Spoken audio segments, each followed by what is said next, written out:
Hey, so I want to talk about one of the things that a narcissist does to keep you under their control, which is making you feel incompetent. So basically they do this by allowing you to make a decision, and then they tell you that you were wrong, or they question your decision. Or if you tell them that you plan to do something, then they'll say why it's not a good idea, and like plant all this doubt about why you are not able to make a good decision for yourself. And then on the other hand, if you ask them for their opinion or to choose for you, they will grumble about how incompetent you are and why are you always bothering them and why can't you make your own decisions like a normal person. But then they will decide for you and then expect you to do what they told you to do. So this is a catch-22. You either make your own decision and they shame you for that, or you ask them and then they shame you for asking them. So it's all set up, and they can't have you thinking for yourself, or you might catch on to the fact that this relationship is abusive and then you might leave. So they need you dependent on them, wanting their approval and not trusting yourself. And a big part of that is feeling incompetent in your ability to make decisions. So I wanted to give an example of what this might look like. So if I would choose a pair of shoes to wear and put them on and like have my hand on the doorknob being like ready to go outside to play with my friends or whatever, my mother would come up to me and be like, are you gonna wear those shoes? And one possibility is that I would just say yes, and then she would say and then I would say what? And she would say nothing. And I would say, well then why did you ask? And she would say, you always take everything the wrong way. Why are you so negative? Why are you always causing problems? Why are you so difficult? So that's clearly projection, because she's the one who is doing all of the things. So the alternative scenario is that she would say, are you going to wear those shoes? And I would say, I don't know. What shoes do you think I should wear? And then she would say, why are you asking me? Make your own decisions and stop relying on me like a child. And I would say, well then why did you bring it up?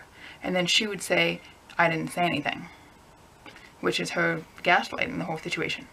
So, and like, it's like whatever you say, they end up getting supply, because I would just be like so frustrated and like wanting to strangle her. And I've realized that I have like a tremendous amount of repressed rage because I was never able to be angry. That was just not allowed.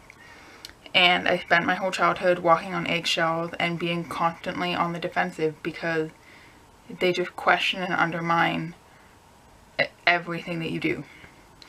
And every single interaction I had with my mother went like what I described. It was always dysfunctional. We never had what you could consider like a normal dialogue. That just didn't exist.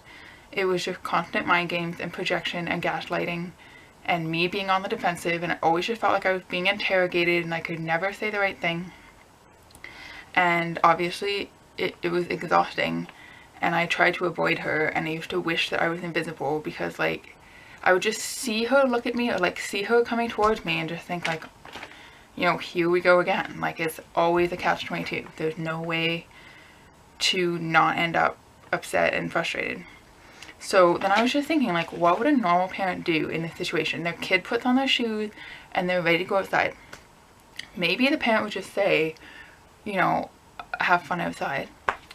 Or if there was some issue with the shoes that the kid chose, they might say, it's kind of muddy outside, so maybe it would be better to wear your boots, but it's your decision.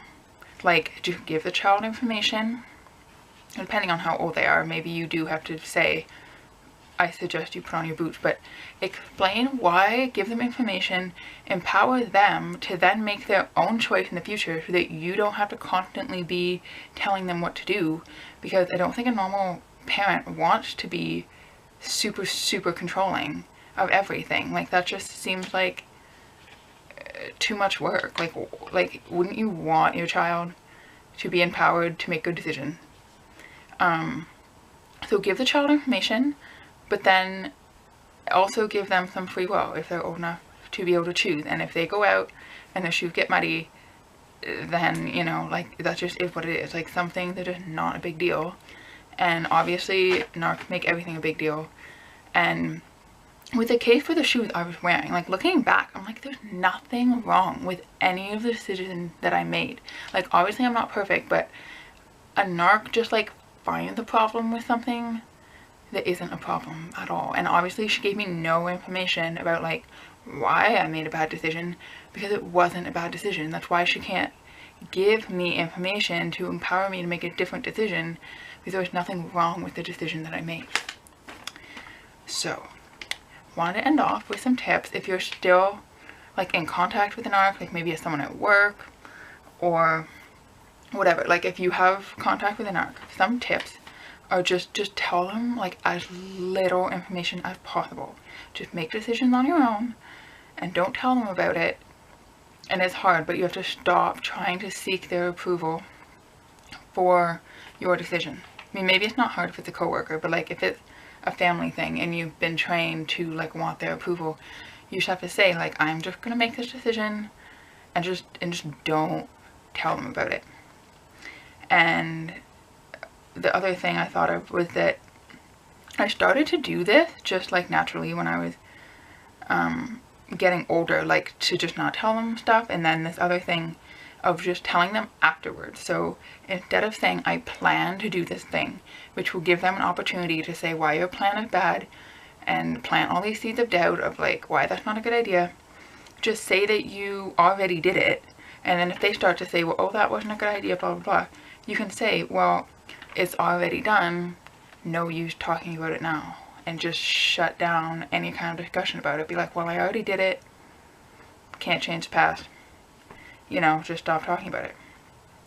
And then after you go no contact, you can still have this idea in your head of like always making the wrong decision. Like I was really paranoid about that. Like I just felt like every decision I made was wrong. But then I've come to realize that there is no definitive like right or wrong,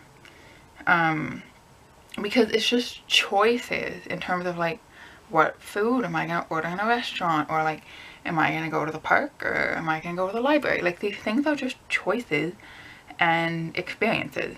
So right and wrong is really just a perception and not a fact. I'm not talking about morality, because that is different. There could be a right and a wrong. But in terms of just decisions of what shoes am I going to wear, what shirt am I going to wear, what house am I going to live in, these things don't have a morality involved. It's just a choice, and there's no right or wrong. And I just wanted to say that you are competent. This idea that you are incompetent has actually been intentionally constructed by the narcissist through some of these tactics that I've described. But it is a lie. They know you're competent, and that's why they have to work so hard to constantly be creating this self-doubt in you, because you're realizing that you are competent is what will enable you to say, I don't need you, I'm just gonna go live my own life. So I hope this was helpful in some way. I've struggled so much with feeling incompetent, and I think it's a common side effect of narc abuse. So I feel for you if you're dealing with it, and I believe that it's something that can be overcome if we just like constantly, consciously tell ourselves that there is no right or wrong decision, you know, with these daily things, and you just make a choice. The right or wrong was just the narc perception that they were forcing onto you, and you are competent, and you do have the ability to make your own decisions. So, thank you for watching.